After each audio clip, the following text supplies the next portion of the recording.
अस्सलाम वालेकुम। आज के इस व्लॉग में एक आर्टिकल 370 के हवाले से कुछ बातों को आपकी गोशगुजार करते हैं। आर्टिकल 370 जो एक स्पेशल स्टेटस था कश्मीर का, उसको इंडिया ने अबॉलिश किया। आर्टिकल 370 क्या है, इसका इंडियन कॉन्स्टिट्यूशन के साथ क्या ताल्लुक है और किस तरह से गैर कानूनी तौर पे इंडिया ने अपने जो इंडियन कॉन्स्टिट्यूशन है उसको वायलेट किया।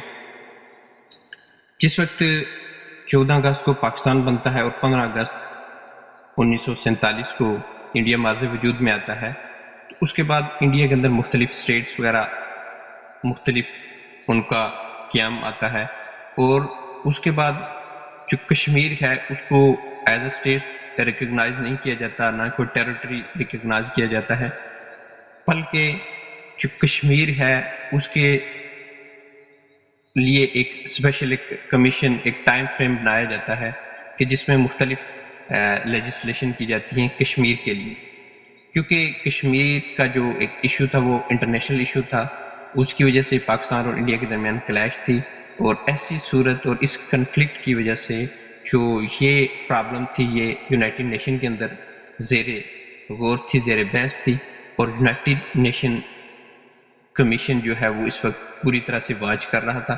ऐसी सूरत हाल में जो इंडियन सियासतदान थे उन्होंने एक ऐसी स्ट्रेटजी, एक ऐसी पॉलिसी अपनाई कि उन्होंने कश्मीरी लोगों को अपने फेवर में लेने के लिए वहाँ पे कश्मीर को इंडिया के अंदर ज़म नहीं किया, बल्कि एक स्पेशल स्टेटस की बात की।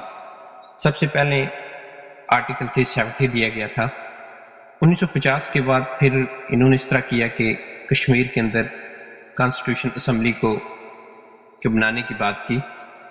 कश्मीर के अंदर कॉन्स्टिट्यूशन असम्बली आई कि यहाँ पे ये जो कश्मीरी लोग हैं वो इन सियासतदानों को इलेक्ट करेंगे और इलेक्ट करने के बाद ये लोग पार्लियामेंट के अंदर जाएंगे और ये जाके कश्मीर के लोगों की नुमाइंदगी करेंगे। एक अपनी कॉन्स्टिट्यूशन होगा, लेजिस्लेशन असम्बली होगी, इनकी अपनी गवर्नमेंट होगी कश्मीर के लोगों की। सो आर्टिकल 370 आया। आर्टिकल 370 जो है इसके तहत राइट दिए गए थे कश्मीर के लोगों को कि जो कश्मीर है उसको एक स्पेशल स्टेटस दिया गया था। As a special status Kashmir को रिकग्नाइज किया गया था। उसके बाद दूसरी ये चीज़ कि कश्मीर को as a integral part of India consider किया गया था कि कश्मीर जो है वो इंटीग्रल पार्ट है इंडिया का। अब कश्मीर को इंडिया के साथ डायरेक्ट लिंक कर दिया गया था। फिर ये कहा गया कि कश्मीर के अंदर अपनी कॉन्स्टिट्यूशन असम्बली होगी और कश्मीर का जो अपना जो एक सेपरेट कॉन्स्टिट्यूशन होगा।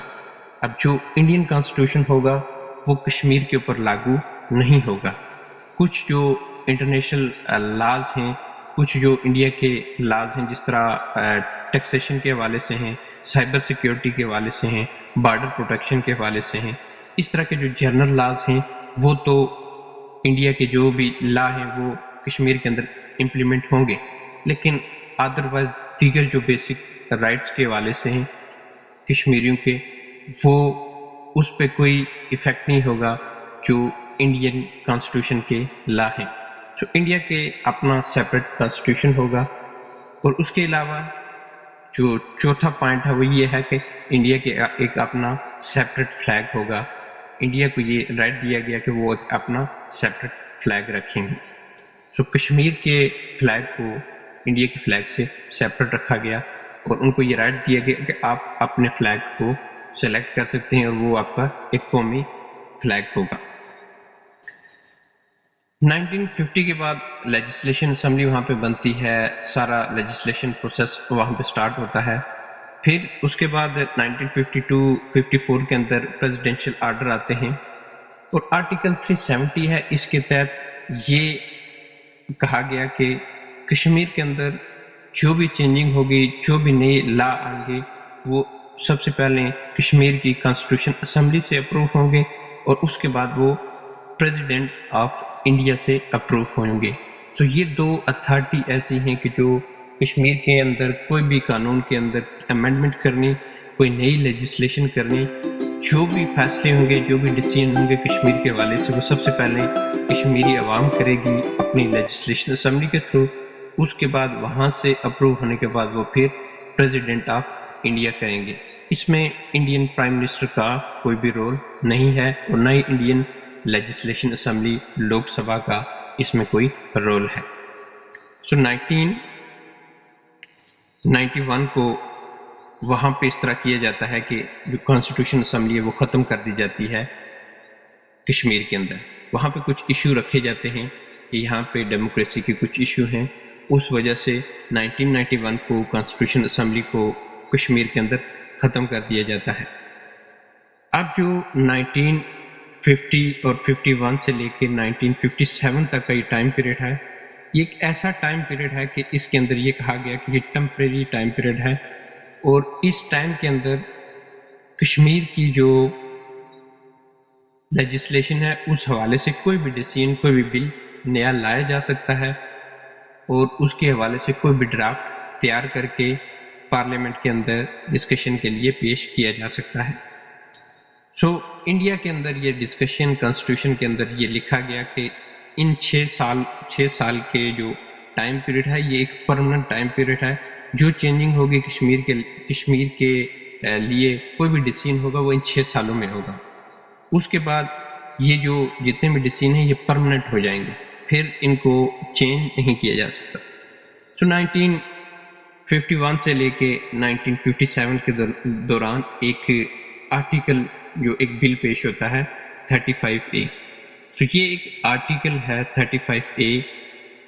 اس کے لیے ہم انشاءاللہ اگلی ویڈیو میں آپ سے ڈسکشن کریں گے کہ آرٹیکل 35A کیا ہے اور اس کے لیے جو کیا کیا رائٹس دیے گئے تھے. سو 1951 سے 1957 کے درمیان ایک ہی آرٹیکل آیا تھا 35A. اس دوران جو بھی آرٹیکل یا بلز آئے ہیں ان میں کسی میں بھی یہ نہیں کہا گیا کہ کشمیر کے اندر جو بھی یہ تمام اختیارات صرف constitution of assembly Kashmir Jammu and Kashmir کو حاصل ہوں گے اور پریزیڈنٹ آف انڈیا کو حاصل ہوں گے. اس دوران کشمیر کے لیے کوئی بھی ایسی لیجسلیشن نہیں آئی کہ جس میں یہ کہا گیا ہو کہ کشمیر جو ہے وہ اس کو انڈیا کے اندر ضم کیا جائے، یا کشمیر کے جو جتنا بھی سیٹ اپ ہے اس کو کشمیری اور کشمیر اسمبلی کی ڈسکشن کے وداؤٹ جو ہے ان کو انڈین پارلیمنٹ کی ڈسکشن سے، ان کی ووٹنگ سے کشمیر کے اندر ضم کیا جائے، ان کے کانسٹیٹیوشن کو، ان کے فلیگ کو، اور ان کی یہ انٹیگریٹی جو ہے، ان کی جو آئیڈینٹیفیکیشن ہے اس کو ختم کرنے کی کوشش کی گئی.